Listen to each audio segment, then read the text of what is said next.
Certains sont plus inquiets que d'autres, on vient de l'entendre, l'Italie et évidemment l'Allemagne. Berlin n'importe pas de pétrole ni de gaz depuis Hormuz, mais après un hiver très froid, les stocks de gaz sont au plus bas et la facture s'annonce sévère, Nato Kokomo.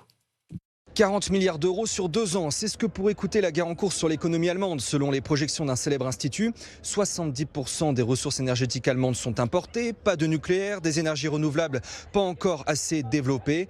Pas le choix, l'Allemagne dépend du gaz et du pétrole et subit donc de plein fouet les crises géopolitiques.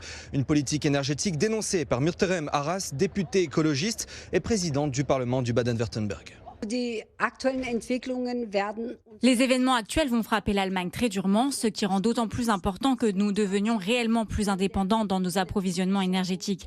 Il ne s'agit pas seulement de la protection du climat, mais c'est aussi notre indépendance. Et c'est pourquoi je regrette beaucoup qu'au niveau fédéral, la dépendance aux énergies fossiles soit encore renforcée. Et je ne peux qu'espérer que le gouvernement changera de cap. Les prix du charbon commencent aussi à grimper, laissant présager une réouverture des centrales pour compenser la crise énergétique qui se profile. La durée du conflit au Moyen-Orient est donc scrutée avec attention par Berlin qui souhaite à tout prix protéger son industrie d'un nouveau choc énergétique comme avec la guerre en Ukraine.